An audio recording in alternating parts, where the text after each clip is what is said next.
সম্মানিত উপস্থিতি, কেমন আছেন আপনারা সবাই? আলহামদুলিল্লাহ আলা কুল্লি হাল ওয়া ফি কুল্লি মাকান। রাসূলুল্লাহ সাল্লাল্লাহু আলাইহি ওয়াসাল্লামের একজন সাহাবী ছিলেন যার নাম উসাইদ রাদিয়াল্লাহু তাআলা আনহু, উসাইদ বিন হুযাইর রাদিয়াল্লাহু তাআলা আনহু। তিনি একদিন রাতের বেলা নামাজ পড়ছিলেন এবং নামাজের মধ্যে তিনি কোরআন তেলাওয়াত করছিলেন।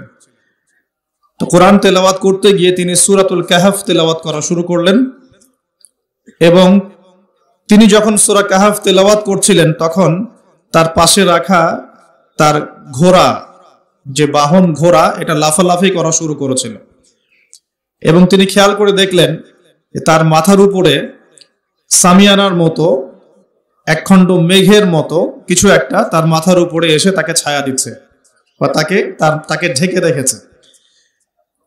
তো যত এটা নিকটবর্তী হচ্ছিল ঘোড়া লাফালাফি তত বেড়ে যাচ্ছিল। পরের দিন তিনি নবী সাল্লাল্লাহু আলাইহি ওয়াসাল্লামকে জিজ্ঞাসা করলেন গত রাতের ঘটনার ব্যাখ্যা কি। নবী করিম সাল্লাল্লাহু আলাইহি ওয়াসাল্লাম বললেন, সূরা কাহফ তেলাওয়াত করার ফলে তোমার উপরে আল্লাহ পাকের পক্ষ থেকে সাকিনা বা রহমত নাজিল হচ্ছিল। যদি তুমি সকাল পর্যন্ত এভাবেই থাকতে, তেলাওয়াত করতেই থাকতে, তাহলে দিনের বেলা মানুষ তাকে দেখতে পেত। আর এই সামিয়ানার খণ্ডের পেছনে কিন্তু আল্লাহ পাকের মনোনীত কিছু ফেরেশতা ছিলেন। বলি সুবহানাল্লাহ। সূরাতুল কাহফ তেলাওয়াত করার একটা ব্যাপক ফজিলত এই হাদিস থেকে আমরা বুঝতে পারছি।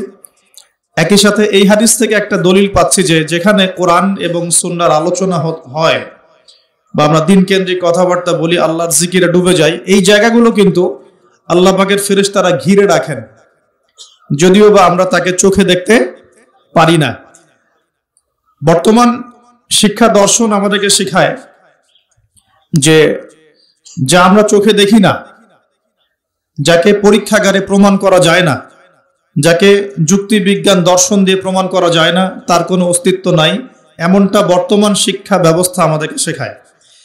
এটা স্বতন্ত্র কোনো শিক্ষা ব্যবস্থা নয়, এটা হচ্ছে পশ্চিমা সভ্যতার আদলে গড়া একটা কাটপেস্ট শিক্ষা ব্যবস্থা। পশ্চিমারা বিশ্বাস করে জ্ঞান সেটাই যা মানুষ পরীক্ষা নিরীক্ষা, যুক্তি বিজ্ঞান বা দর্শনের মানদণ্ডে লাভ করে, সেটাই জ্ঞান। আর আল্লাহ পাক কোরআনুল কারীমে বলছেন সূরা কাহফের 29 নম্বর আয়াতে, ওয়াকুলিল হাক্কু মির রাব্বিকুম ফামান শাআ ফালইউমিন ওয়া মান শাআ ফালইয়াকফুর। আল্লাহ পাক বলছেন সত্য বা ন্যায় বা চূড়ান্ত জ্ঞান সেটা আল্লাহর পক্ষ থেকে আসে। যার ইচ্ছা হয় বিশ্বাস করুক, যার ইচ্ছা হয় অস্বীকার করুক। আল্লাহ রাব্বুল আলামিন বলছেন কোরআন হচ্ছে সত্যিকারের জ্ঞানের উৎস যা আল্লাহ পাকের পক্ষ থেকে আসে। আল্লাহ পাক সূরা আলাকের মধ্যে বলেছেন আল্লামাল ইনসান মা লাম ইয়ালাম। আল্লাহ পাক মানুষকে সেই জ্ঞান শিক্ষা দিয়েছেন যে জ্ঞান মানুষ জানতো না। তার মানে মানুষ সৃষ্টিগতভাবে জ্ঞানী ছিল না, আল্লাহ পাক তাকে জ্ঞানী করেছেন। আল্লাহ পাক সূরা বাকারার মধ্যে বলেছেন ওয়া আল্লামাল আদামা আসমাআ কুল্লাহা। তিনি আদম আলাইহিস সালামকে সমস্ত নাম শিক্ষা দিয়েছেন। এখানে নাম সমান সমান জ্ঞান। নাম মানে শুধু আব্দুর রহমান আব্দুর রহিম নয়, নাম মানে এখানে কি জ্ঞান। আদম আলাইহিস সালামের নিজস্ব কোনো জ্ঞান ছিল না, আল্লাহ রাব্বুল আলামিন তাকে জ্ঞান শিখিয়েছেন। আল্লামাল ইনসান মা লাম ইয়ালাম, তিনি মানুষকে সেই জ্ঞান শিক্ষা দিয়েছেন যা মানুষ জানতো না। আল্লাহ পাক আদম আলাইহিস সালামকে এমন জ্ঞান শিক্ষা দিয়েছিলেন যেই জ্ঞান ফেরেশতাদেরও ছিল না। আল্লাহ পাক ফেরেশতাদেরকে বলছেন তোমরা এই নামগুলো বলে দাও। তারা বলছেন লা ইলমা লানা ইল্লা মা আল্লামতানা, আমাদের কোনো জ্ঞান নাই, অতটুকুই আছে যা আপনি শিখিয়েছেন, এর বাইরে আমরা জ্ঞানী নই, এর বাইরে আমাদের কোনো জ্ঞান নেই। পক্ষান্তরে আদম আলাইহিস সালামকে যখন জিজ্ঞাসা করা হচ্ছে তুমি নামগুলো বলে দাও, আদম আলাইহিস সালাম সমস্ত নাম বলে দিলেন। বলি সুবহানাল্লাহ। এরপরেই কিন্তু সেই ঘটনা যে আদম আলাইহিস সালামকে আল্লাহ পাক ফেরেশতাদেরকে দিয়ে সেজদা করালেন। এটা শারীরিক গঠনের কারণে নয়, বাহ্যিক সৌন্দর্যের কারণে নয়, বরং জ্ঞানের মর্যাদার কারণে আল্লাহ রাব্বুল আলামিন ফেরেশতা জাতিদেরকে দিয়ে আমাদের পিতা আদম আলাইহিস সালামকে সিজদা করিয়েছেন। আমার কথা কি বুঝতে পারছেন? তার মানে আমরা সম্মানিত হয়েছি আল্লাহর কাছে জ্ঞানের মানদণ্ডে, এবং এই জ্ঞান আমরা নিজের অর্জন করতে পারি নাই, বরং আল্লাহ পাক আমাদেরকে জ্ঞান শিখিয়েছেন। এই জ্ঞান বা সত্যের চূড়ান্ত মানদণ্ড হচ্ছে আল্লাহর ওয়াহি, যেটা সর্বশেষ রূপ হচ্ছে কোরআন এবং সুন্নাহ। কোরআন এবং সুন্নাহ হচ্ছে সর্বশেষ আল্লাহর পক্ষ থেকে নাজিলকৃত ওয়াহি, যার মধ্যে মানবতার প্রতিটা বিষয়ের সমাধান দেয়া আছে ইনশাআল্লাহ তাআলা। আমরা এখন যে জ্ঞান তত্ত্ব শিখছি, যেটাকে আমরা ফিলোসফির ভাষায় বলি এপিস্টিমোলজি, এই শব্দটার সাথে ইউনিভার্সিটি লেভেলের যে টিচাররা আছেন তারা পরিচিত। এটাকে বলা হয় এপিস্টিমোলজি বা জ্ঞান তত্ত্ব। পশ্চিমা জ্ঞান তত্ত্ব হচ্ছে এটা, একটু বোঝার চেষ্টা করি। আমরা এখন শিক্ষা ব্যবস্থা নিয়ে অনেক কথাই বলছি, কিন্তু এর গোড়া আমরা ধরতে পারছি না এখনো। আমরা ডালপালা নিয়ে নাড়াচাড়া করছি। ডারউইনের মতবাদ কেন, ইতিহাস বিকৃত কেন, মুসলিমদেরকে ছোট করা হচ্ছে কেন, সমকামিতা প্রমোট করা হচ্ছে কেন, আমরা সমস্যার ডালপালাগুলো ধরে টানাহেচড়া করছি, কিন্তু সমস্যার গোড়াটা আমি আপনাদেরকে বলছি আজকে ইনশাআল্লাহ। সমস্যার শেকড়টা হচ্ছে এখানে। এই শব্দটার নাম এপিস্টিমোলজি বা জ্ঞান তত্ত্ব। এটা কি জিনিস? এটা হচ্ছে একটা দর্শন, একটা মানদণ্ড, যে মানদণ্ডের ভিত্তিতে আমরা জ্ঞান শিখি। আমরা কোন মানদণ্ডে জ্ঞান শিখি? মুসলিমরা এমন মানদণ্ডে জ্ঞান শেখে, আমরা বিশ্বাস করি জ্ঞান আল্লাহর পক্ষ থেকে আসে। আমরা বিশ্বাস করি যে জ্ঞান মানুষের সৃষ্টির সাথে সাথেই তার ভিতরে ছিল না। আমরা বিশ্বাস করি জ্ঞান আল্লাহ পাক শিক্ষা দেন, এবং এমন জ্ঞান শিক্ষা দেন যা আমরা জানতাম না। আল্লাহ পাক মহাজ্ঞানী সত্তা, তার জ্ঞান অসীম। আমরা খুব ক্ষুদ্র সৃষ্টি, আমাদের জ্ঞান খুব সসীম। এই সসীম সৃষ্টি, অসীম জ্ঞানী আল্লাহ রাব্বুল আলামিনের জ্ঞানকে পেনিট্রেট করতে পারবে না। তাই আমাদের উচিত হচ্ছে আল্লাহ পাকের মহাজ্ঞানের সামনে আত্মসমর্পণ করা। এর নাম ইসলাম। আমরা এমন ফিলোসফি ফলো করি। কথা কি বুঝতে পারছেন? আমরা আরো ফলো করি, ইমানদার হতে হলে আমাদেরকে গায়েবে বিশ্বাস করতে হবে, যেমন আল্লাহ, ফেরেশতা, আসমানি কিতাব, নবী রাসূল, পরকাল, তাকদীর। এগুলোর মধ্যে শুধু আসমানি কিতাব কোরআনই চোখে দেখা যাচ্ছে, এটা চোখে দেখা যাচ্ছে, বাকি আর কোনো কিছুই আমরা চোখে দেখছি না। আমরা আল্লাহকে দেখিনি, আমরা ফেরেশতাও দেখছি না, আমরা আগের আসমানি কিতাবগুলো দেখি নাই, শুধু কোরআন দেখছি। কোনো হতবাকা মুসলিম তো কোরআনও দেখে না, তাদের কথা স্বতন্ত্র। আমরা নবী রসুলগণকেও দেখি নাই, এমনকি আমাদের নবী মুহাম্মদ সাল্লাল্লাহু আলাইহি ওয়াসাল্লামকেও দেখি নাই। আমরা পরকালের কোনো ধাপ দেখিনি, এবং আমরা তাকদীর বা ভাগ্যের ভালো মন্দও দেখি নাই। দেখেছি? তার মানে এই 6টা পিলার প্রতিটাই গায়েব বা অদৃশ্য। আমরা মুসলিমরা বিশ্বাস করি এই অদৃশ্যের জগতে বিশ্বাস না করা পর্যন্ত একজন ব্যক্তি মুমিন হতে পারবে না। আলিফ লাম মিম যালিকাল কিতাব লা রাইবা ফিহি হুদাল লিল মুত্তাকিন। কারা মুত্তাকি? আল্লাযীনা ইউমিনুনা বিল গায়বি, যারা গায়েবে বিশ্বাস করে। আর এই গায়েবটা কি? এই 6টা পিলার হচ্ছে গায়েব। ঈমানের 6 পিলার হচ্ছে কি? গায়েব। এখন আমাদের এপিস্টিমোলজি এমন, আমরা বিশ্বাস করি মহাজ্ঞানী সত্তা আল্লাহ পাকের পক্ষ থেকে জ্ঞান নাজিল হয়, মানুষ জ্ঞান প্রডিউস করতে পারে না। আমার কথা কি বুঝতে পারছেন? এখন এর বিপরীতে যে জ্ঞানতাত্ত্বিক দর্শনটা আছে, এই জ্ঞানতাত্ত্বিক দর্শনের জন্ম হচ্ছে পশ্চিমা সভ্যতায়। কবে জন্ম হয়েছে? ওই ফরাসি বিপ্লবের পরপর। এটা বেশি দিন হয় নাই। ফরাসি বিপ্লবের পরপর 1800 থেকে 1900 সালের মাঝামাঝি, এটাকে অনেকে 1750 থেকে শুরু করেন হিসেব করা, কিন্তু মূল রেভলিউশন শুরু হচ্ছে 1800 সালের পর থেকে।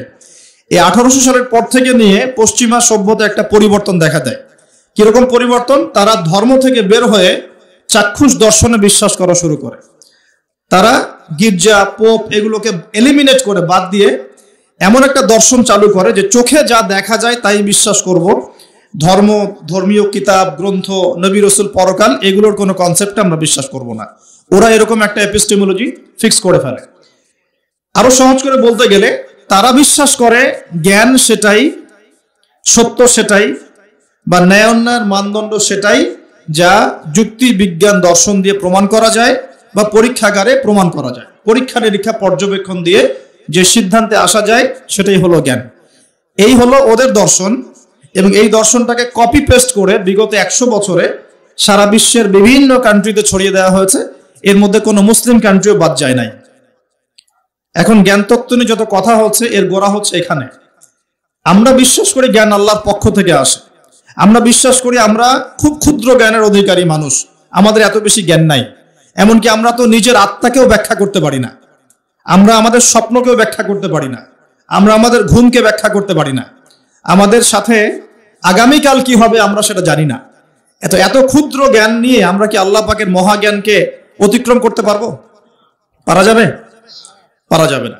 তাহলে আল্লাহ পাক যেগুলো নাজিল করছেন, ইমানের পিলার, ইসলাম, পরকাল, মিজান, পুলসিরাত, জান্নাত, জাহান্নাম, আত্মা, জিনজাতি, ফেরেশতা, যেগুলো আমরা চোখে দেখি না, এগুলোকে কি আমরা আমাদের ক্ষুদ্র জ্ঞানে ব্যাখ্যা করতে পারবো? পারবো না। কিন্তু তাদের দর্শনটা এমন, তারা মনে করে যে পরীক্ষা নিরীক্ষা, যুক্তি বিজ্ঞান, দর্শন দিয়ে যা পাবো সেটাই জ্ঞান। উদাহরণ দিয়ে বোঝাচ্ছি, তাহলে বুঝতে পারবেন। আমরা জিন জাতিকে বিশ্বাস করি, করি কিনা? করি কিনা? আমাদের সবার সাথে একটা করে জিন শয়তান আছে কি নাই? আছে। তবে এখনকার বিশ্বে বেশিরভাগ শয়তান কিন্তু পশ্চিমা সভ্যতায় থাকে। কথা কি বুঝতে পারছেন? আচ্ছা, তো আমরা জিন জাতিকে বিশ্বাস করি। আমাদেরকে যদি বলা হয় কেন বিশ্বাস করেন, এর পিছনে যুক্তি কি, বিজ্ঞান কি, দর্শন কি, আমরা বলবো যে আমরা যুক্তি বিজ্ঞান দর্শনের আলোকে জিন জাতিকে বিশ্বাস করি না। আমরা বিশ্বাস করি এই আলোকে, আল্লাহ পাক বলেছেন ওয়ামা খালাকতুল জিন্না ওয়াল ইনসা ইল্লা লিয়াবুদুন। আল্লাহ পাক তার সর্বশেষ গ্রন্থ, মহাগ্রন্থ আল কোরআনে বলেছেন সূরা জারিয়াতের 56 নম্বর আয়াতে, ওয়ামা খালাকতুল জিন্না ওয়াল ইনসা ইল্লা লিয়াবুদুন, আমি জিন আর মানব জাতিকে শুধুমাত্র আমার ইবাদত করার জন্যই সৃষ্টি করেছি। আল্লাহ পাক বলেছেন আমি বিশ্বাস করি, এটাই আমার দর্শন। কারণ আমার জ্ঞান ক্ষুদ্র, আল্লাহর জ্ঞান অসীম। আমি যা জানি না আল্লাহ পাক সেটা জানেন। এই হলো আমাদের সহজ সরল দর্শন। অনেকেই দর্শনটাকে বলতে পারে মৌলবাদী দর্শন, অনেকে বলতে পারে এটা হচ্ছে ধর্মান্ধ দর্শন। এই শব্দগুলো কি শোনেন এখন? এই শব্দগুলো এই কারণেই বলা হয় যেহেতু আপনি বলছেন যে আমি আল্লাহর কথা চোখ বন্ধ করে বিশ্বাস করি, এই কারণে তারা আপনাকে বলবে আপনি ধর্মান্ধ। কথাটা কি বুঝতে পারছেন? আর আমরা কোরআন এবং হাদিস ঘাটাঘাটি করে দেখছি, এরকম ধর্মান্ধ না হতে পারলে আপনি মুসলিম হতে পারবেন না। কথা কি বুঝতে পারছেন? আল্লাহ পাক যা বলেছেন চোখ বন্ধ করে বিশ্বাস করার নাম ইসলাম। এখানে প্রশ্ন করলে আপনি কি হয়ে যাবেন? আপনি কিন্তু আল্লাহ দ্রোহী হয়ে যেতে পারেন। এখন পশ্চিমারা বলছে যে জিন জাতিকে তারা বিশ্বাস করে না। কেন বিশ্বাস করে না? কারণ জিনকে আপনি যুক্তি দিয়ে প্রমাণ করতে পারবেন না, বিজ্ঞান দিয়ে এখনো প্রমাণ করতে পারেন নাই, কোনো দর্শন দিয়ে প্রমাণ করতে পারছেন না। এমনকি ল্যাবরেটরিতে বসে গবেষণা করেও আপনি জিনের অস্তিত্ব প্রমাণ করতে পারছেন না, পারছেন না। এই কারণেই পশ্চিমারা এটাকে বিশ্বাস করবে না এবং ওদের আদলে গড়া কোনো শিক্ষা ব্যবস্থাই এটাকে স্বীকার করবে না। আমি কি বোঝাতে পারছি সমস্যার গোড়া কোথায়? সমস্যার গোড়াটা এই জ্ঞানতাত্ত্বিক দর্শনে, যেটাকে আমরা বলি এপিস্টেমোলজি। আমরা বলছি আমরা ফেরেশতায় বিশ্বাস করি, ফেরেশতায় বিশ্বাস করি। কেন বিশ্বাস করি? আমাদের উত্তর একটাই, আল্লাহ পাক বিশ্বাস করতে বলেছেন তাই করি। আল্লাহ পাক ইমানের পিলারের মধ্যে ফেরেশতার কথা বলেছেন তাই করি। তার নবী মুহাম্মদ সাল্লাল্লাহু আলাইহি ওয়াসাল্লাম আমাদেরকে বিশ্বাস করতে বলেছেন, হাদিসে আছে, কোরআনে আছে, এই কারণে করি। এখন আপনার বিশ্বাসকে তারা বলতে পারে ধর্মান্ধ বিশ্বাস, মৌলবাদী কনসেপ্ট। এখন প্রশ্ন হচ্ছে তারা কেন বিশ্বাস করে না? উত্তর, ফেরেশতাকে আপনি পরীক্ষা নিরীক্ষা পর্যবেক্ষণের মাধ্যমে প্রমাণ করতে পারবেন না। ল্যাবরেটরিতে বসে ফেরেশতার অস্তিত্ব আপনি প্রমাণ করতে পারবেন না। আপনি কোনো যুক্তি বিজ্ঞান দর্শন দিয়ে ফেরেশতার অস্তিত্ব প্রমাণ করতে পারবেন না। এই জ্ঞান আল্লাহ পাক আপনাকে দেন নাই। এখানে জ্ঞানতাত্ত্বিক পার্থক্য। আমরা আল্লাহতে কেন বিশ্বাস করি, কেন ধর্মে বিশ্বাস করি? কারণ আমরা আল্লাহ রাব্বুল আলামিনকে অদৃশ্যে বিশ্বাস করি, না দেখেই বিশ্বাস করি, এবং আল্লাহ পাকের সর্বশেষ আসমানি কিতাব কোরআন এবং তার ব্যাখ্যা হাদিসে বিশ্বাস করি। এখানে আল্লাহ পাকের অস্তিত্ব আল্লাহ পাক জানান দিয়েছেন, আমরা বিশ্বাস করি। তারা বিশ্বাস করে না কেন? কারণ তাদের দর্শন হচ্ছে আল্লাহকে দেখা যায় না, তাই বিশ্বাস করি না। ফেরেশতাদেরকে দেখা যায় না, বিশ্বাস করি না। আত্মাকে দেখা যায় না কিন্তু বিশ্বাস করে। স্বপ্ন এর ব্যাখ্যা করা যায় না, কোনো কোনো ক্ষেত্রে বিশ্বাস করে। তারা কবরের আযাব, পরকাল, জান্নাত, জাহান্নাম, মিজান, পুলসিরাত এগুলো তো বিশ্বাস করে না, কারণ এগুলোকে আপনি ল্যাবে প্রমাণ করতে পারছেন না। এই জ্ঞানতাত্ত্বিক পার্থক্যের কারণেই এখনকার যে জ্ঞান চর্চার জগৎগুলো বা শিক্ষাক্ষেত্রগুলো, এগুলো দুই ভাগে ভাগ হয়ে গেছে। এক ভাগ আল্লাহ পাকের ওহিতে বিশ্বাসী আস্তিক এবং আনুগত্যশীল শিক্ষা ব্যবস্থা, আরেকটা হচ্ছে আল্লাহ পাকের অস্তিত্বে অবিশ্বাসী নাস্তিক এবং কুফরি শিক্ষা ব্যবস্থা। আমি কি বোঝাতে পারছি? এই দুই ভাগে এটা ভাগ হয়ে গেছে। এই দুই ভাগে কি হয়েছে? ভাগ হয়ে গেছে। এখন কোরআন এবং সুন্নাহ ভিত্তিক শিক্ষা ব্যবস্থায় কিন্তু মানব জীবনের সমস্ত সমস্যার সমাধান আছে। কিন্তু এখানে গিয়ে আমরা কোরআন সুন্নাহকে হাতে নিয়ে বৈষয়িক বিষয়গুলোকে চ্যালেঞ্জ করতে ব্যর্থ হয়েছে। কোন কোন ক্ষেত্রে কোরআন সুন্নাহকে হাতে নিয়ে আমরা অর্থনীতিকে চ্যালেঞ্জ করতে পারছি না, রাজনীতিকে চ্যালেঞ্জ করতে পারছি না, বিজ্ঞানকে চ্যালেঞ্জ করতে পারছি না, প্রযুক্তিকে চ্যালেঞ্জ করতে পারছি না, কিন্তু কোরআন সুন্নাহ আমাদের হাতে আছে। এটা আমাদের সমস্যা, এটা কোরআন সুন্নাহর সমস্যা নয়। এটা কাদের সমস্যা?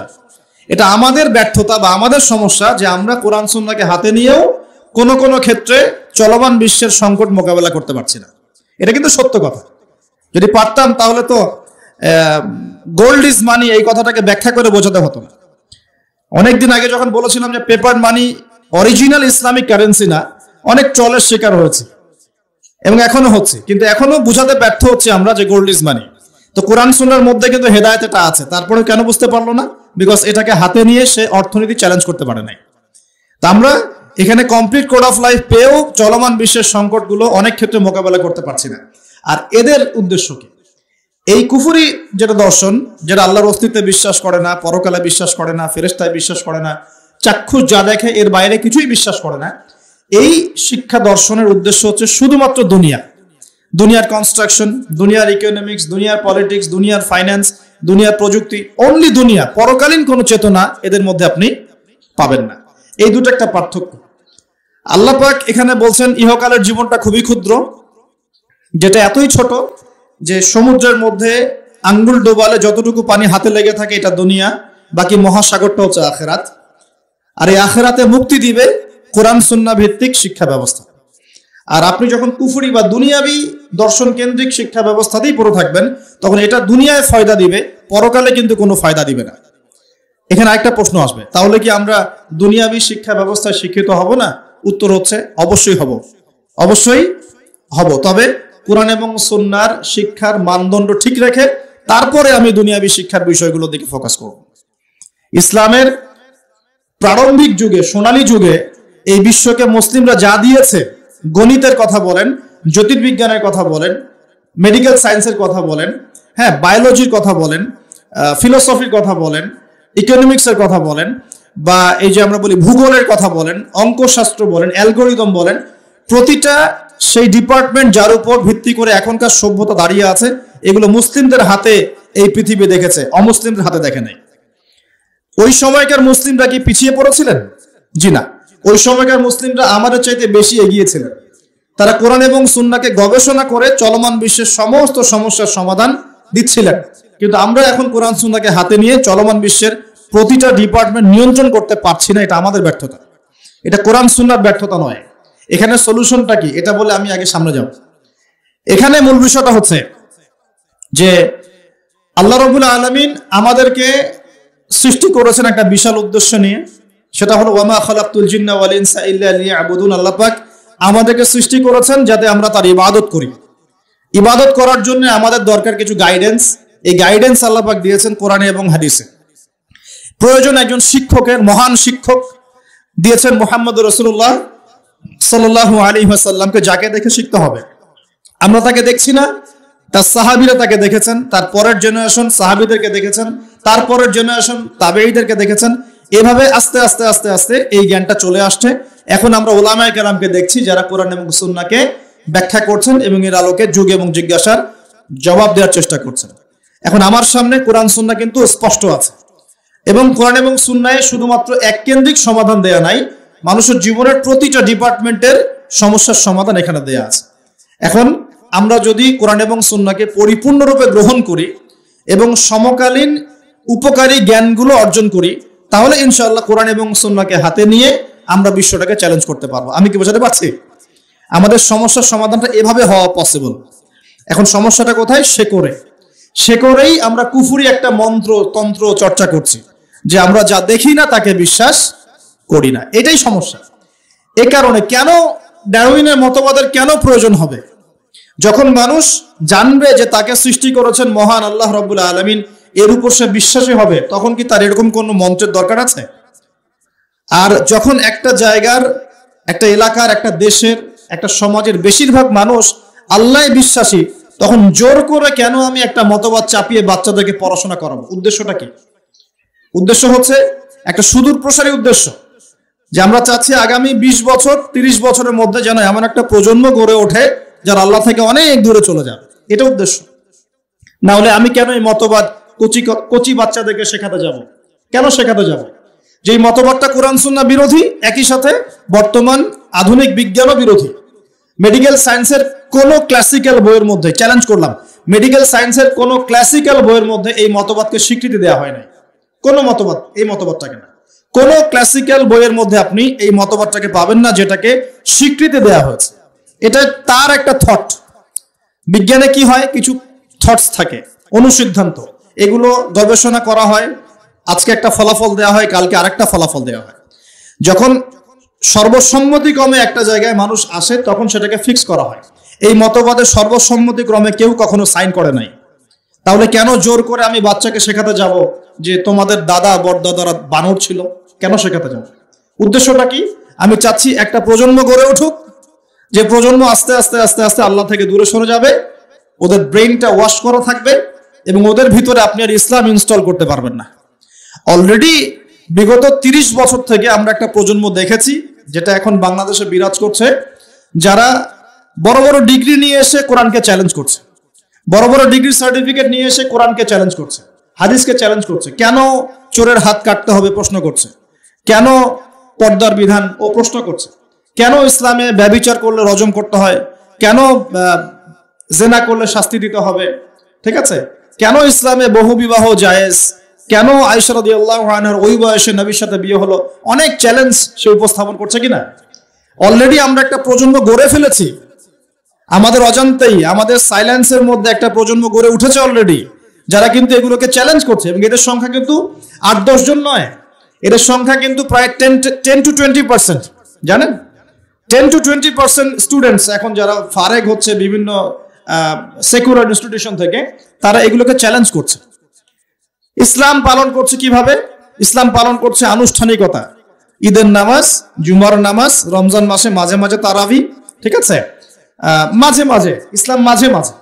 এই যে একটা প্রজন্ম তৈরি করলাম, এটা কি পশ্চিমাদের বিজয় নয়? এটাই তো পশ্চিমাদের বিজয়। আর এর উপর আবার ওই যে বলে না, মরার উপর খরার ঘা, বলার কথা আছে না, মরার উপর খরার ঘা। একটা প্রজন্ম অলরেডি তৈরি হয়েছে, এখন নতুন একটা প্রজন্ম আমরা তৈরি করতে চাচ্ছি যে সরাসরি আল্লাহকেই অস্বীকার করবে, নাউযুবিল্লাহ। সে বলবে যে না, আল্লাহ আমাকে সৃষ্টি করে নাই, আমি তো ছোটবেলায় পড়েছি যে আমার দাদারা বানর ছিল, নাউযুবিল্লাহ। কথা কি বুঝতে পারছেন? সমস্যার গোড়ায় চলে আসে। সমস্যার গোড়া হচ্ছে যে একটা সুদূর প্রসারী এজেন্ডা বাস্তবায়ন করার চেষ্টা করা হচ্ছে। কি এজেন্ডা? একটা প্রজন্ম গড়তে চাওয়া হচ্ছে, যে প্রজন্ম সরাসরি আল্লাহকে অস্বীকার করবে। এখন কিন্তু সরাসরি আল্লাহকে অস্বীকার করছে না প্রজন্ম, হয়তো ঘুরিয়ে ফিরিয়ে চ্যালেঞ্জ করছে, হ্যাঁ আমি আল্লাহকে বিশ্বাস করি, কিন্তু পর্দাটা তো বুঝতে পারছি না, কেন এই যুগে পর্দার কি দরকার, ওই যুগে না হয় এই ছিল সেই ছিল, হ্যাঁ এখন কি আর ওই রকম যুগ আছে, এখন তো এগিয়ে যাওয়ার যুগ, এখন তো খোলামেলা পোশাক পরা যায়, হাত কাটার কি দরকার, এগুলো তো মৌলবাদী আইন, বর্বর আইন মনে হচ্ছে, হ্যাঁ ধর্ষণ করলে কেন এরকম রজম করতে হবে। ওরা কিন্তু আল্লাহকে স্বীকার করছে ঠিকই, করার পরে এই প্রশ্নগুলো উত্থাপন করছে এখনকার জেনারেশন, এই জেনারেশনটা।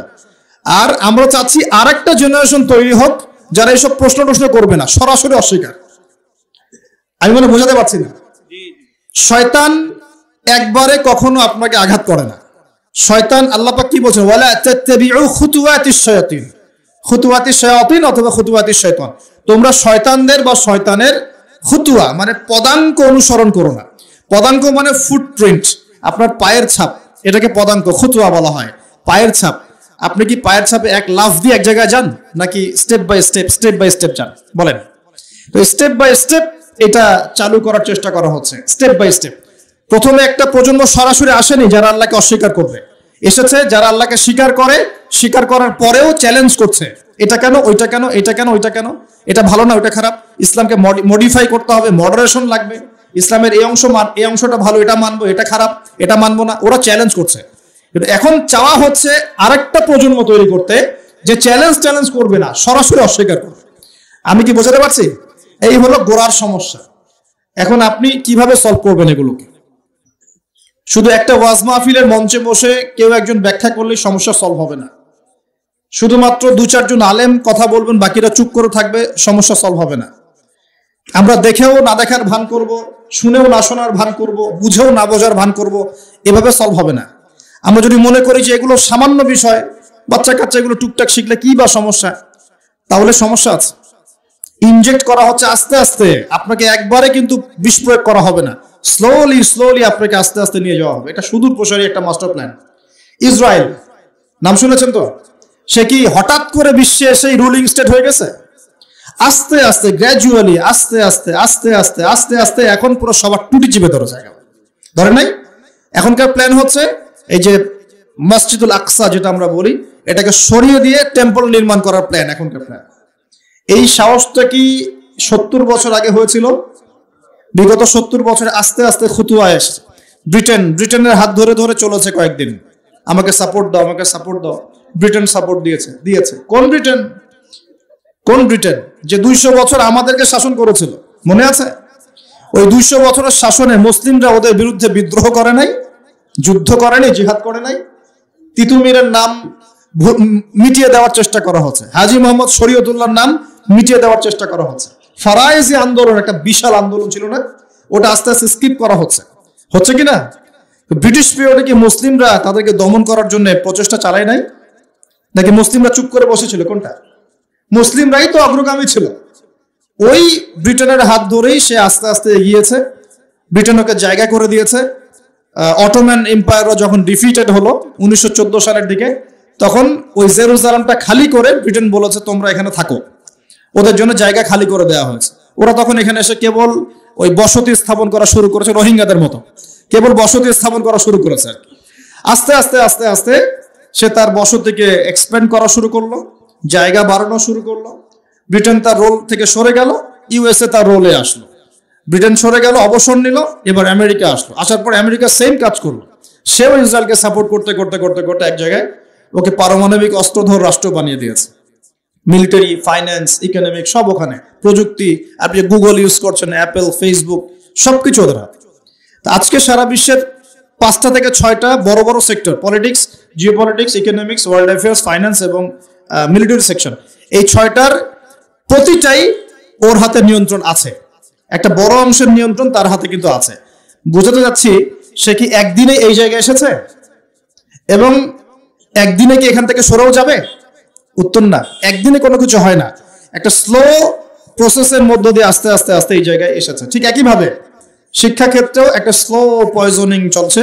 আস্তে আস্তে দেখবেন এমন একটা জায়গায় যাওয়ার চেষ্টা করা হবে যখন এই প্রজন্ম সরাসরি আল্লাহকে অস্বীকার করা শুরু করবে। এটাই মাস্টার প্ল্যান। এখন এগুলো বুঝতে হলে কি লাগবে? এগুলো বুঝতে হলে প্রথমত আমার কোরআন এবং সুন্নাহর জ্ঞান লাগবে, ফার্স্ট অফ অল। তারপর কি লাগবে? বেশি বেশি আমল লাগবে। যার আমল যত সুন্দর, তার কলবে আল্লাহ নূর তত বেশি আসবে ইনশাআল্লাহ। এরপর কি লাগবে? মন। হিংসা, বিদ্বেষ, গীবত, তহমত, সমালোচনার অপসংস্কৃতি মুক্ত একটা কলবুন সালিম, স্বচ্ছ মন। এই স্বচ্ছ মনের মধ্যে আল্লাহ নূর আসে। আর কি লাগবে? আর লাগবে সচেতনতা, বসিরা, অন্যান্য সাবজেক্টগুলো সম্পর্কে পড়াশোনা করা, বিশ্বের পরিস্থিতি বোঝা, ইতিহাস পড়া, আগামী দিনে কি হতে যাচ্ছে এই বিষয়গুলো সম্পর্কে স্ট্র্যাটেলজিক্যাল পড়াশোনা করা। তখন দেখা যাবে আপনি ধরতে পারবেন সমস্যার গোড়া কোথায়, সলভ কিভাবে করতে হবে। আমরা কি সমস্যার গোড়াটা বুঝতে পারছি? কিছুটা আজ করতে পারছি সমস্যার গোড়া কোথায়? এগুলো সমস্যার গোড়া। এখন ডালপালায় আপনি অনেক সমস্যা দেখছেন, ইতিহাসের কিছু বিকৃতি দেখছেন, মুসলিমদেরকে ইগনোর করা হচ্ছে, মুসলিমদেরকে খারাপভাবে রিপ্রেজেন্ট করা হচ্ছে, সমকামিতা, হোমোসেক্সুয়ালিটিকে প্রমোট করা হচ্ছে। যারা এইগুলো বাস্তবায়ন করছে তাদের মধ্যে আল্লাহ ভীরু মানুষ পাচ্ছেন না। আল্লাহ ভীরু মানুষ শিক্ষা বেশি ভালো বুঝবে না আল্লাহ দ্রোহী মানুষ ভালো বুঝবে? বলেন তো। আল্লাহ ভীরু মুত্তাকি মানুষ শিক্ষাক্ষেত্র ভালো বুঝবে না একজন ফাসেক, মুনাফিক, জালেম, নামাজও পড়ে না এই ব্যক্তি ভালো বুঝবে? কে ভালো বুঝবে? হ্যাঁ, এটা ঠিক আছে। একজন অমুসলিম ব্যক্তি যদি ইকোনমিক সেকশনে ভালো জ্ঞানী হয়, সে সেই সেকশনের জ্ঞান আপনাকে দিতে পারবে। একজন তথ্য প্রযুক্তির ক্ষেত্রে যদি একজন অমুসলিম ব্যক্তিও থাকেন, সে কিন্তু আপনাকে ভালো জ্ঞান দিতে পারবেন ওই সেকশনে। কিন্তু তারা কি কোরআন সুন্নাহর মানদণ্ডে জ্ঞানের সত্য মিথ্যা যাচাই করতে পারবে? পারবে না। এখানে আল্লাহ ভীরু মানুষের দরকার ছিল না? তো এখানে যারা প্রণয়ন করছে ওখানে আল্লাহ ভীরু মানুষ কয়জন? সেখানে ইসলামিক জ্ঞানে জ্ঞানী, বলিয়ান এরকম স্কলার কয়জন? তাদের সাথে পরামর্শের প্রয়োজন কি আমরা বোধ করব না? একটা কিছু লঞ্চ করার আগে আমাদের বাচ্চারা কি শিখবে, কি পড়বে, ওদের ভবিষ্যৎ কি হবে, কেন ওদেরকে এগুলো শেখাবো, কেন ইসলাম শেখাবো না, কেন নামাজ পড়াবো না, কেন কোরআন শিক্ষাকে বাধ্যতামূলক করব না, কেন আমি নামাজকে বাধ্যতামূলক করব না? কেন আমি মুসলিম অমুসলিমের মধ্যে ফ্রি মিক্সিং চালু করব? আলাদা করে স্বতন্ত্র করে কেন পড়াতে পারবো না? কেন আমি মেয়েদের মধ্যে ছেলে টিচারকে পড়াতে পাঠাবো? কেন ছেলেদের মধ্যে মেয়ে টিচারকে পড়াতে পাঠাবো? ফ্রি মিক্সিং কেন করবো? কেন আমি ইসলামিক অনুশাসনগুলো মেনে চলবো? এগুলো জানার বোঝার জন্য কি ইসলামপন্থী মানুষের সাথে পরামর্শ করার দরকার নেই? পরামর্শ কে করতে যায়? সবাই যে যার মতো কাজ করছে। এর ফল কিন্তু শুধু আমরা ভোগ করবো তা নয়, যারা এগুলো লঞ্চ করছে তাদের বাড়ির সন্তানরা এর ফল ভোগ করবে। দেখে নিন, কথা বুঝতে পারছেন না? এগুলোর ফল শুধু আমরা একা ভোগ করছি তা নয়, এর ফল পুরো জাতিকে ভোগ করতে হবে, যদি এখনই বিকল্প কোনো ব্যবস্থা বা এর সলিউশন লঞ্চ করা না যায়। দেখুন, আল্লাহ রাব্বুল আলামিন আমাদেরকে এই পৃথিবীতে এমনি এমনি পাঠান নাই। ইবাদতের মধ্য দিয়ে আল্লাহ পাক আমাদেরকে পরীক্ষা করছেন, হায়াত দিয়েছেন, মৃত্যু দিবেন। একদিন কিন্তু আল্লাহর সামনে দাঁড়িয়ে আমাদের সবাইকে জবাবদিহি করতে হবে, হবে কিনা? আমি যদি কোনো ভালো কিছু চালু করে যাই, তাহলে যত মানুষ এই ভালো দিয়ে উপকৃত হবে সমস্ত নেকি কিন্তু আমি পাবো ইনশাআল্লাহ। একই সাথে আমি যদি খারাপ কিছু চালু করে যাই, যত মানুষ এই খারাপে ইফেক্টেড হবে সব গুনাহ কিন্তু আমার কাঁধে আসবে। এটা বুঝেই আমাকে কাজ করা উচিত। আল্লাহ পাক আমাদেরকে তৌফিক দান করুন, বলি আমিন। এবার আসেন, যুবক ভাইদের উপকারে আসবে কিছু কথা বলি, এবং আমাদের ওলামায়ে কেরাম এখানে অনেকে আছেন, তারাও হয়তো বিষয়টার দৃষ্টি দিবেন, এবং এখানে আরো অনেক শিক্ষিত মহল আছেন, আপনারা এই বিষয়গুলো নিয়ে ভাববেন। এটা জাস্ট আমার একটা পরামর্শ, আমার ক্ষুদ্র জ্ঞানে। আর আমি কখনোই বলছি না যে আমার পরামর্শটাকে আপনাকে গ্রহণ করতেই হবে। আপনাকে আমি বাধ্য করতে পারবো না, ফোর্স করতে পারবো না। আমি শুধু দাওয়াত দিতে পারবো, সত্য মিথ্যাটাকে ক্ষুদ্র জ্ঞানে উপস্থাপন করতে পারবো ইনশাআল্লাহ। বাকি বিষয়টা আপনার। সলিউশন কিভাবে করবেন দেখুন। এক, সলিউশন সম্ভব ব্যক্তি পর্যায় থেকে, অথবা সামাজিকভাবে, অথবা রাষ্ট্রীয়ভাবে। তিনটা পর্যায়ে, ব্যক্তি পর্যায় থেকে সম্ভব, সামাজিকভাবে সম্ভব, রাষ্ট্রীয় পর্যায়ে সম্ভব। যদি রাষ্ট্রীয় পর্যায় থেকে সদুদ্যোগ থাকে তাহলে তার কোনো প্রয়োজনই নাই উদ্যোগের। যদি রাষ্ট্রীয় পর্যায় থেকে এমন সদুদ্যোগ থাকে যে আমরা এমন শিক্ষা ব্যবস্থা চালু করব ইনশাআল্লাহ, যে শিক্ষা ব্যবস্থায় আমার সন্তান হাফেজও হবে, ডক্টরও হবে, আমার সন্তান আলেমও হবে, মুফতিও হবে, পাইলটও হবে, আমার সন্তান আর্মি অফিসারও হবে, আমার সন্তান হাফেজও হবে, সে মুফতিও হতে পারবে, আমার সন্তান ইমামতি করার যোগ্যতা অর্জন করবে, পাশাপাশি রাজনীতিও বুঝবে, অর্থনীতিও বুঝবে। এরকম যদি কোনো সিস্টেম আমরা চাই, এরকম স্বপ্ন দেখতে পারি যে আমরা সবাইকে এমন শিক্ষায় শিক্ষিত করব যে উভমুখী শিক্ষায় হারমোনিয়াসলি কম্বাইন্ড হবে, মানে আমরা একমুখী চিন্তা করব না, আমরা উপকারী সব জ্ঞানগুলোকে একত্রিত করে একটা কনস্ট্রাকটিভ সিলেবাস লঞ্চ করব। যে এমন চিন্তা থাকতো বা থাকে উপর থেকে, তাহলে তো আমাদের ভাবার কোনো প্রয়োজনই নাই।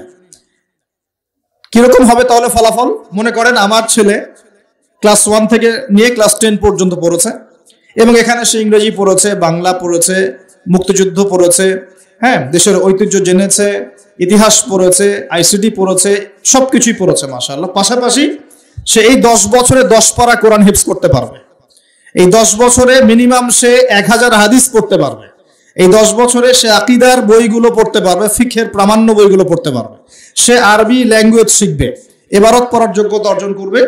ফিউচার যখন বড় লেভেলে সে যাবে, তখন সে তার লাইফটাকে ভাগ করে নেবে ঠিকই, কিন্তু ইসলামের ভিত্তির জ্ঞানটা তার মধ্যে থেকে যাবে।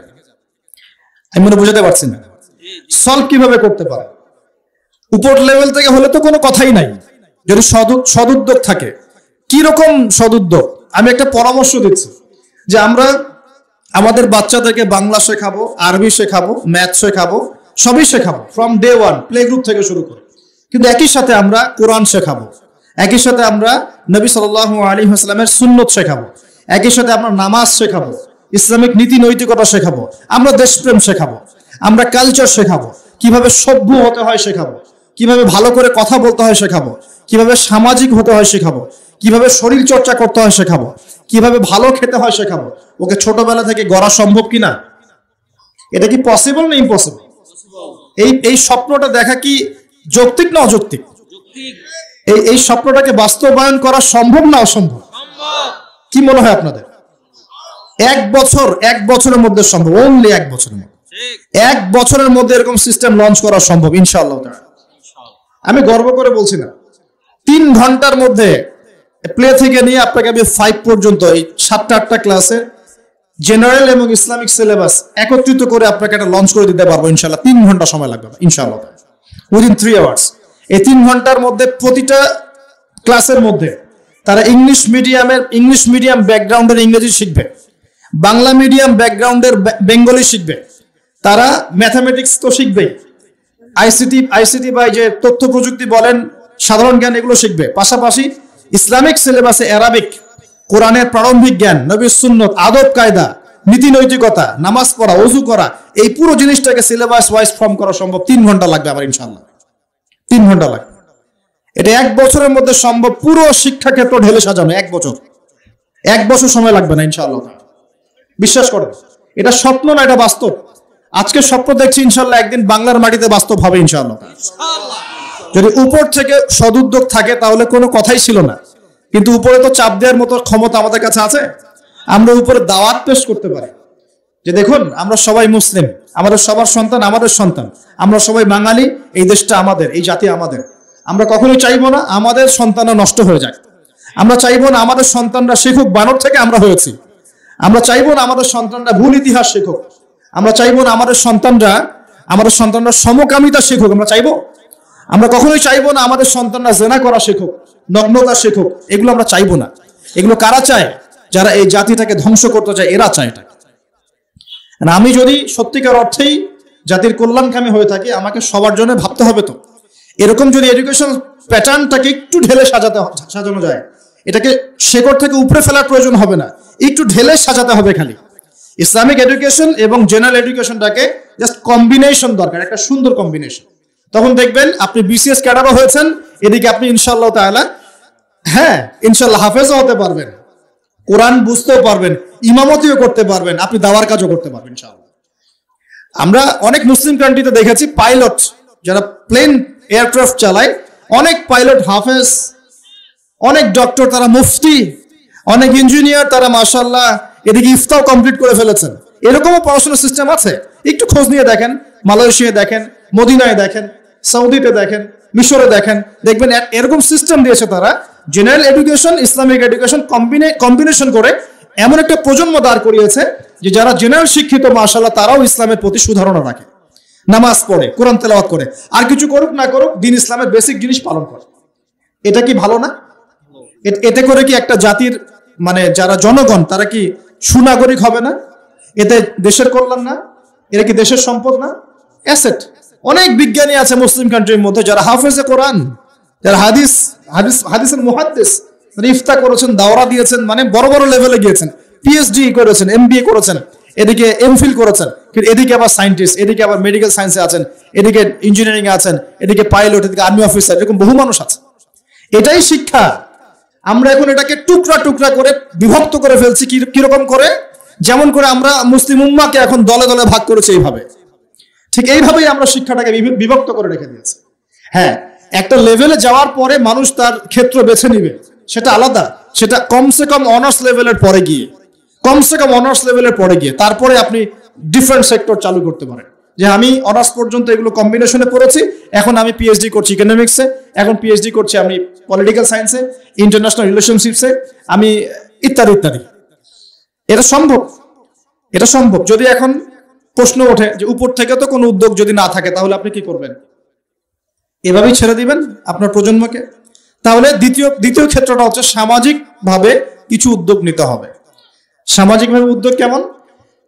দুটো অপশন হতে পারে আমার পরামর্শ। এক, যে ইনস্টিটিউশনগুলো আমরা করেছি, অনেকে অনেক মাদ্রাসা করেছেন আলহামদুলিল্লাহ, অনেকে অনেক স্কুল করছেন কিনা? মাদ্রাসা করছেন, স্কুল করছেন, কেউ কলেজ করছেন, কেউ মক্তব চালু করছেন, অনেকভাবে আপনারা কাজ করার চেষ্টা করছেন, ঠিক আছে। যেগুলো গড়ে তুলেছেন অলরেডি, এগুলোর মধ্যে সিলেবাসে পরিবর্তন নিয়ে আসার চেষ্টা করুন। সিলেবাসে কম্বাইন্ড এডুকেশন নিয়ে আসার চেষ্টা করুন। এখানে জেনারেলকে বাদ দিয়ে শুধু ইসলামিক পড়লেও যেমন বিশ্বকে চ্যালেঞ্জ করা যাচ্ছে না, একইভাবে শুধুমাত্র ইসলামিকটা পড়ে জেনারেলটাকে আলাদা করে ফেললেও কিন্তু আমাদেরকে বিশ্ববাসী মূল্যায়ন করছে না। কথা কি বুঝতে পারছেন? দুটোর মধ্যে সমন্বয় দরকার। আর এই সমন্বয় করলে আমরা কিন্তু ফাসেক হয়ে যাব না। অঙ্ক কোনো অনইসলামিক সাবজেক্ট নয়, ইংরেজি কোনো অনইসলামিক সাবজেক্ট নয়, বিজ্ঞান কোনো অনইসলামিক সাবজেক্ট নয়, চিকিৎসা শাস্ত্র কোনো অনইসলামিক সাবজেক্ট নয়, ইঞ্জিনিয়ারিং কোনো অনইসলামিক সাবজেক্ট নয়। এগুলো কি, এই জ্ঞানগুলো কি আমরাই মানে প্রডিউস করেছি, না এই জ্ঞান আল্লাহ আমাদেরকে দিয়েছিলেন? বলেন তো। আপনি যদি কোরআন পড়েন, কোরআন পড়লে দেখবেন কোরআনকে 3 ভাগে ভাগ করতে পারবেন, যার একটা বড় অংশে থাকবে হিস্ট্রি বা ইতিহাস। তাহলে ইতিহাস শাস্ত্র কি জায়েজ না জায়েজ? হিস্ট্রি জানা কি খারাপ না ভালো? বিশ্বের ভূ রাজনৈতিক প্রেক্ষাপট জানবো, এটা কি জায়েজ না জায়েজ? আমি যদি না জানি পুরো বিশ্বে কি চলছে, আমি কেমন করে ইসলামকে নিয়ে আগাবো বলেন? অর্থনীতি একটা জায়েজ সাবজেক্ট না জায়েজ সাবজেক্ট? ইকোনমিক্স যদি আমি না বুঝি, তাহলে আমি ব্যাংকিং সিস্টেম, ফাইন্যান্স কেমন করে লঞ্চ করব, কিভাবে আমি এটাকে ডিল করব? এখানে একটা শুরু থেকে সমস্যা হয়ে আসছে, আমরা দুটোকে একত্রিত করতে ব্যর্থ হয়েছি। তাহলে যে প্রতিষ্ঠানগুলো আছে এগুলোকে যদি আমরা একটু সিলেবাসে কিছুটা পরিবর্তন আনার চেষ্টা করি, আমার মনে হয় আগামী 5 থেকে 10 বছরের মধ্যে আপনি একটা প্রজন্ম তৈরি করতে পারবেন, যারা বলবে না যে বানর থেকে আমি হয়েছি, যারা বলবে আমরা আল্লাহ থেকে হয়েছি ইনশাআল্লাহ, আমরা আল্লাহ থেকে এসেছি, আল্লাহ ফিরে যাবো ইনশাআল্লাহ। আল্লাহ আমাদেরকে সৃষ্টি করেছেন, আমরা তার কাছেই ফিরে যাবো ইনশাআল্লাহ। ইন্না লিল্লাহি ওয়া ইন্না ইলাইহি রাজিউন। তারা যত বড় সেকশনেই যাক না কেন, তারা কোরআন সুন্নাহর জ্ঞান ভিতরে লালন করবে, আমল করবে, সুনাগরিক হবে ইনশাআল্লাহ। এটা একটা অপশন। আর একটা অপশন, এখন যদি প্রতিষ্ঠানের পরিচালকরা এটাতে রাজি না হন, সামাজিক সাপোর্টটাও না পান, তাহলে কি করবেন? তাহলে অপশন হচ্ছে যারা সামর্থ্যবান, শোনেন, যারা সামর্থ্যবান, যাদের যোগ্যতা আছে, যারা বিষয়গুলো বোঝেন, ভাবেন, এবং যারা চান না যে আমাদের প্রজন্মগুলো ধ্বংস হয়ে যাক, নতুন নতুন শিক্ষা প্রতিষ্ঠান গড়ে তোলেন, নতুন নতুন মাদ্রাসা গড়ে তোলেন, নতুন নতুন স্কুল গড়ে তোলেন, নতুন নতুন কলেজ গড়ে তোলেন, এমন কিছু করেন। নতুন গড়ে তোলার পরে এগুলোর মধ্যে আপনি কম্বাইন্ড এডুকেশন চালু করে দেন, আগামী 10 থেকে 20 বছর পর একটা ভালো ফলাফল পাবেন ইনশাআল্লাহ তাআলা। যে যদি মূল্যায়ন করা হয় 1 বছর লাগবে না ইনশাআল্লাহ, পুরো প্লে থেকে নিয়ে 10 পর্যন্ত, এইচএসসি পর্যন্ত পুরো সিলেবাসটাকে আমরা ইসলামাইজড করে, জেনারেল এবং ইসলামিক শিক্ষার সমন্বয় করে পুরো জাতিকে পরিবর্তন করে মিশন হাতে নিতে পারবো ইনশাআল্লাহ তাআলা। আর মূল্যায়ন করবে কি করবে না আল্লাহু আ'লাম। আর আল্লাহ পাক তো ক্ষমতার মালিক। ক্ষমতার মালিক কে? কালকে যে জেলখানায় ইউসুফ, তার পরের দিন সে মিশরের ওই যে পার্লামেন্টে, মনে আছে? গতকাল জেলখানায় ইউসুফ আলাইহিস সালাম, তার পরের দিন কোথায়? পার্লামেন্টে। ক্ষমতা দেওয়ার মালিক কে? ইজ্জত দেওয়ার মালিক কে? সম্মান দেওয়ার মালিক কে?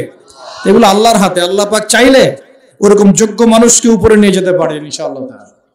আল্লাহ পাক পারেন না? সবই পারেন। কুলিল্লাহুম্মা মালিকাল মুলক। আল্লাহ পাক হচ্ছেন রাজত্বের মালিক। তুতিল মুলকা মান তাশা। আল্লাহ পাক যাকে ইচ্ছা রাজত্ব দেন। কে রাজত্ব দেন? আল্লাহ পাক। ক্ষমতা কে দেন? আল্লাহ। ওয়া তানজিউল মুলকা মিম্মান তাশা। আল্লাহ পাক যার থেকে ইচ্ছা ক্ষমতা কি করেন? কেড়েও নেন। কে এটার মালিক? আল্লাহ। আল্লাহ পাক ন্যায়পরায়ণদেরকে আমাদের উপরে রাখুন, আমরা দোয়া করি। আমাদের উপরে যাদেরকে আল্লাহ পাক রাখুন, তারা যেন ন্যায় বিচার করতে পারে, সেই দোয়া আমরা করি। ন্যায়পরায়ণ শাসক আল্লাহ পাক আমাদেরকে দান করুন, দোয়া করি। দোয়া করতে হবে যে আল্লাহ পাক আমাদের উপরে যেন সৎ, যোগ্য এবং ন্যায়পরায়ণ শাসক আল্লাহ পাক আমাদেরকে দান করেন, বলি আমিন। এবং তাদেরকে ন্যায় বিচার করার তৌফিক আল্লাহ পাক দান করেন। আল্লাহ পাক এমন শিক্ষা ব্যবস্থা প্রণয়ন করার তৌফিক দান করেন, যার মধ্য দিয়ে যেন আমাদের ছেলেমেয়েরা, আমাদের সন্তান সন্ততিরা আগামী 5-10 বছর পরে যারা আসবে, তারা এই বাংলার মাটিতে জেনারেল শিক্ষায়ও শিক্ষিত হবে ইনশাআল্লাহ, ইসলামিক শিক্ষাও শিক্ষিত হবে ইনশাআল্লাহ। তারা মসজিদের ইমামও হবে, অর্থনীতির বিষয়ে বুঝবে।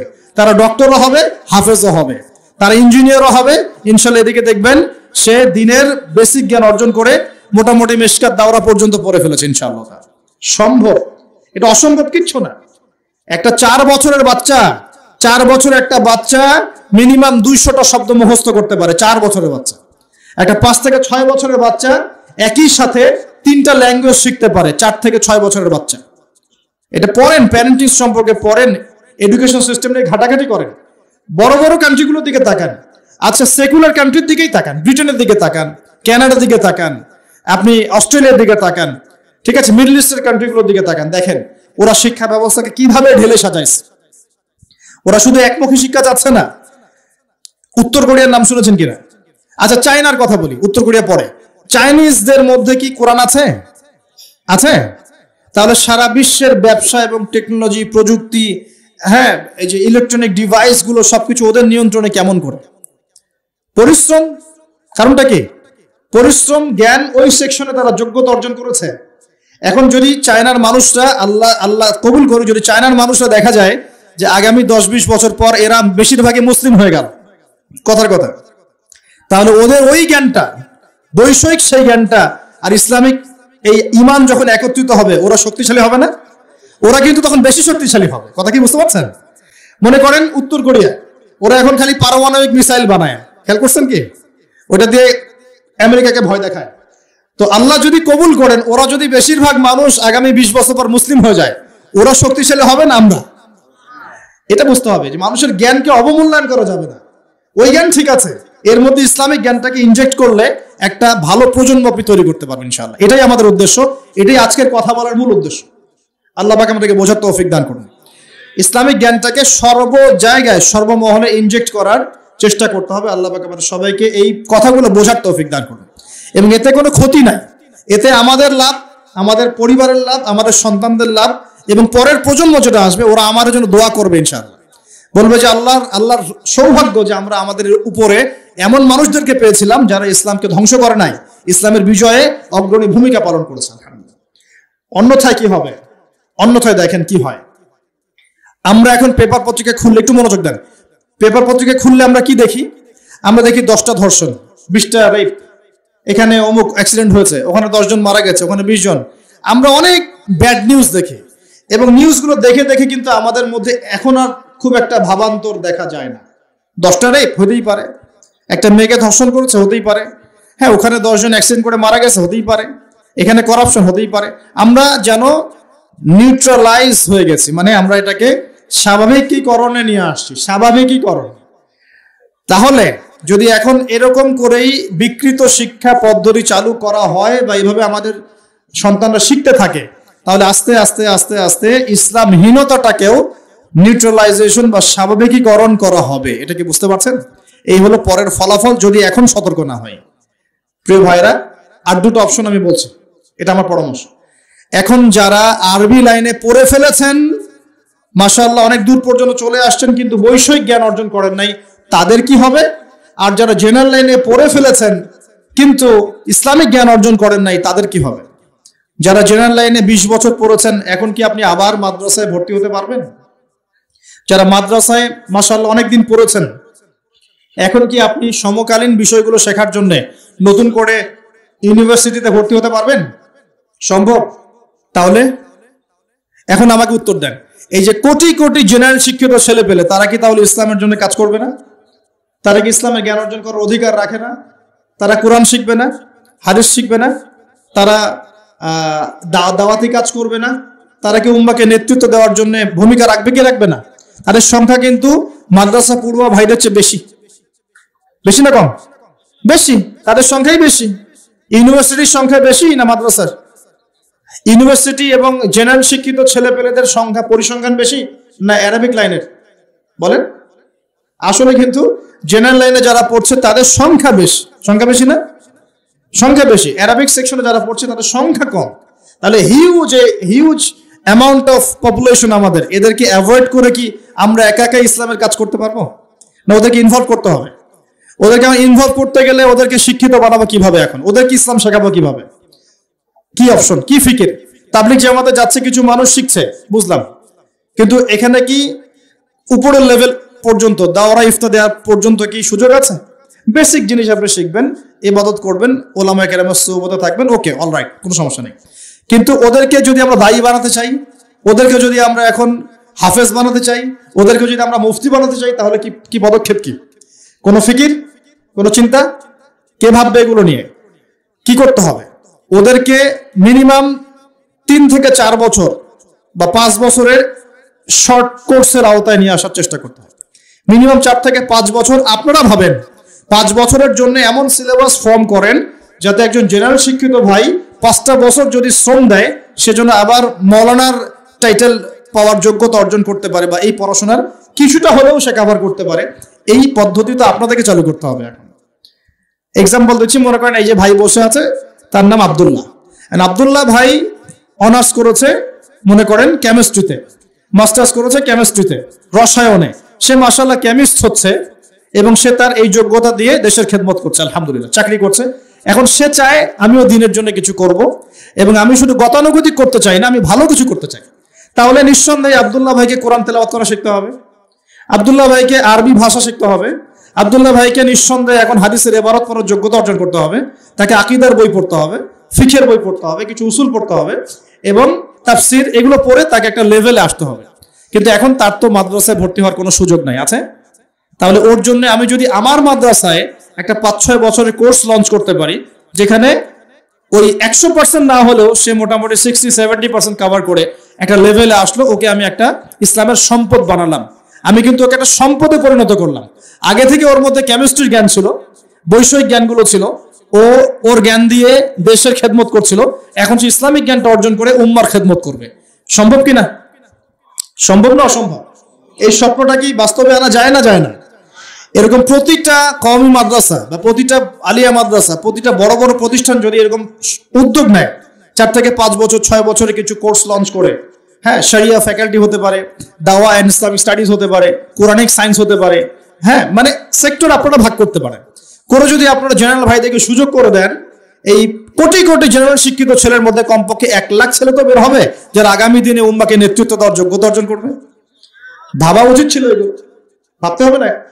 আচ্ছা, এখন যদি না ভাবেন, এখনো যদি না করেন, তাহলে আগামী 20 বছর পর যে প্রজন্মটা আসবে ওরা বলবে আমরাও তো কিছুই করতে পারলাম না, আরো 20 বছর পিছায় যাবে এরা। তখন কি হবে? আল্লাহ পাক আমাদেরকে কথাগুলো বোঝার তৌফিক দান করবে। আরেকটা বিষয়, এখন মনে করেন ইসলামিক লাইনে যারা পড়াশোনা করেছেন মাশাআল্লাহ, কিন্তু ইকোনমিক্স পারছেন না, ইংলিশ পারছেন না, আইসিটি পারছেন না, বা সমকালীন জিওপলিটিক্স বুঝতে পারছেন না, সমাজের মানুষ তাদেরকে মূল্যায়ন করছে না। আমরা জানি, আমরা বুঝি তাদের মধ্যে কোরআন সুন্নাহর গভীর জ্ঞান আছে, কিন্তু সমাজের মানুষ বলছে কি, এই মোল্লারদর মসজিদ পর্যন্ত কথা বলছে না, তাকে মূল্যায়ন করছে না। ইমাম সাহেব হিসেবে তিনি আসছেন, ইমামকে মূল্যায়ন করছে না। তিনি খতিব, তাকে মূল্যায়ন করছে না। তিনি বলছে একজন ইমাম কেন অর্থনীতি নিয়ে কথা বলবে, একজন খতিব কেন পলিটিক্স নিয়ে কথা বলবে, এই কথাগুলো বলছে না। তাহলে আমাদেরও কি এই জ্ঞানগুলো অর্জন করার প্রয়োজন আছে কি না? আছে। তাহলে এখন তো আপনি আবার ইউনিভার্সিটিতে ভর্তি হতে পারবেন না। তাহলে ইউনিভার্সিটিগুলোর মধ্যে যদি আমরা তাদের জন্য যদি আমরা এরকম করে কোনো শর্ট কোর্স লঞ্চ করতে পারতাম, সেকশন ভাগ করে করে পড়াতে পারতাম, তাহলে কিন্তু ওরাও আগামী দিনে দেশের অ্যাসেট বা সম্পদে পরিণত হতো। এখানে একটা মেরুকরণ দেখতে পাচ্ছেন কি? এই মেরুকরণটাকে দূর করাটাই হচ্ছে এখনকার বিশ্বের চ্যালেঞ্জ। এই মেরুকরণ শিক্ষার এই জ্ঞানতাত্ত্বিক এপিস্টেমোলজিক্যাল মেরুকরণ দূর করাটাই আগামীর বাংলাদেশের চ্যালেঞ্জ হবে। এই চ্যালেঞ্জ মোকাবেলা করার জন্য আমাদের জাতি প্রস্তুত আছে কি? আমরা প্রস্তুত আছি? আমাদের কিছু করণীয় আছে? আমি কি অল্প সময়ের মধ্যে ভাঙাচোরা কিছু ব্যাখ্যা করতে পারলাম যে সমস্যাগুলো কোথায়, সলিউশনগুলো কিভাবে হতে পারে? আল্লাহ পাক আমাদের সবাইকে কথাগুলো বোঝার তৌফিক দান করুন। এখন আমার প্রশ্ন যে আপনারা কি, আমরা কি চাই যে আমাদের পরবর্তী প্রজন্ম জ্ঞানতাত্ত্বিক এই মেরুকরণের অতল তলে হারিয়ে যাক? এটা কি আমরা চাই? নাকি আমরা চাই আমাদের পরবর্তী প্রজন্ম কোরআন সুন্নাহর জ্ঞানের পাশাপাশি সমসাময়িক জ্ঞানগুলো নিয়ে কোরআন সুন্নাহর ঈমান এবং চেতনা বুকে ধারণ করে আগামী বিশ্বের সমস্ত সমস্যাগুলোকে ফেস করুক? কোনটা চাই? নিঃসন্দেহে 2 নম্বরটাই আপনি চাচ্ছেন। যদি চান তাহলে প্রথমত প্রয়োজন সামাজিক উদ্যোগ, প্রথমত প্রয়োজন সচেতনতা এবং এটার বেশি প্রচার, প্রথমত প্রয়োজন আমাদের ইচ্ছা শক্তি, আমাদের অর্থনৈতিক কুরবানি, আমাদের জায়গার কুরবানি, আমাদের শ্রম, আমাদের দাওয়াত এবং উপর লেভেল পর্যন্ত এই মেসেজটা পৌঁছানো যে আসুন আমরা পরবর্তী প্রজন্মকে ইসলামিক শিক্ষার আদলে জেনারেল শিক্ষায় শিক্ষিত করি। আল্লাহ পাক আমাদেরকে তৌফিক এনায়েত করুন। একটা আলোকিত প্রজন্ম আমাদের অঙ্গীকার হোক, আমরা এই প্রত্যয় ব্যক্ত করি। আল্লাহ পাক আমাদের সবাইকে তৌফিক দান করুন। আমিন। এরপর ইনশাআল্লাহ তাআলা দেখবেন আমাদের এই প্রজন্ম জ্ঞান অর্জন করবে, জ্ঞান অনুযায়ী আমলও করবে ইনশাআল্লাহ। তারা হালাল খাবে, হারামে যাবে না। তাদের পারিবারিক আদর্শ ঠিক করবে ইনশাআল্লাহ তাআলা। তারা আমর বিল মারুফ নাহি আনিল মুনকারের কাজ করবে ইনশাআল্লাহ। তাদের প্রতিভাগুলো দিয়ে তারা দেশের, জাতির এবং উম্মার খেদমত করবে ইনশাআল্লাহ তাআলা। আমরা বিশ্বের বুকে আর দুর্বল কোন শক্তি হিসেবে থাকবো না ইনশাআল্লাহ তাআলা। আমরা বিশ্বের বুকে একটা শক্তিশালী শক্তি হিসেবে আত্মপ্রকাশ করবো ইনশাআল্লাহ আযজা ওয়া জাল। আগামীর বাংলাদেশ দেখবেন শিক্ষার যদি জ্ঞানতাত্ত্বিক রেভলিউশন সম্ভব হয়, আগামীর বাংলাদেশকে বিশ্বের বড় বড় পরাশক্তিরা ভয় করবে ইনশাআল্লাহ। এটা দেখে নিন। আমাদেরকে ফিকির করতে হবে, আমাদেরকে কাজ করতে হবে, চিন্তা করতে হবে, বিশ্বের পরিস্থিতিগুলো বুঝতে হবে। একই সাথে আমাদের সন্তানদেরকে এই ক্ষতিগুলো থেকে বাঁচানোর জন্য আমাদের সন্তানদেরকে ভালো ভালো প্রতিষ্ঠানে পড়াতে হবে। যদি না থাকে প্রতিষ্ঠান, গড়ে তুলতে হবে। যদি গড়ে তুলেও কাজ না হয়, তাহলে সামাজিকভাবে একটা সচেতনতা তৈরি করতে হবে, অথবা উপর লেভেল পর্যন্ত মেসেজ পৌঁছাতে হবে যে উদ্যোগ গ্রহণ করুন, অন্যথায় এই প্রজন্ম অন্ধকারে হারিয়ে যাবে। আল্লাহ পাক আমাদের সবাইকে এই কথাগুলো বোঝার এবং আমল করার তৌফিক এনায়েত করুন, সকলেই বলে আমিন। আল্লাহ রাব্বুল আলামিনের কাছে দোয়া করি আল্লাহ পাক আমাদের সবাইকে যেন কোরআন এবং সুন্নাহর জ্ঞানী হওয়ার তৌফিক দান করেন। আল্লাহ পাক আমাদের সবাইকে যেন যে যেখানেই থাকি, যে সেকশনেই থাকি, সবাইকে কোরআন তেলাওয়াত শেখার তৌফিক আল্লাহ পাক দান করেন, কোরআনের ভাষাটা বোঝার তৌফিক দান করেন। আল্লাহ পাক আমাদের সবাইকে নবীর সুন্নাহগুলো আমল করার তৌফিক দান করেন, এর আলোকে জীবন গড়ার তৌফিক দান করেন। আল্লাহ পাক আমাদের সবাইকে যেন হালাল খাওয়ার তৌফিক দেন, হারাম থেকে দূরে রাখেন। আল্লাহ পাক আমাদের সবাইকে ন্যায়পরায়ণ শাসক দান করেন। আল্লাহ পাক আমাদের সবাইকে ন্যায়পরায়ণ শাসক দান করেন। আল্লাহ পাক আমাদের সবাইকে বুদ্ধিদীপ্ত একটা প্রজন্ম দান করেন। আল্লাহ পাক আমাদের পরবর্তী প্রজন্মকে এই বাদর থেকে মানুষ হয়েছি এই টাইপের জ্ঞান অর্জন করা থেকে হেফাজত করেন। আল্লাহ পাক আমাদের সমাজের মানুষদেরকে ইসলামী শিক্ষায় শিক্ষিত করার তৌফিক দান করেন এবং দেশ এবং জাতির কল্যাণে আত্মনিয়োগ করার তৌফিক আল্লাহ পাক আমাদের সবাইকে দান করেন। আমরা সকলেই বলে আমিন।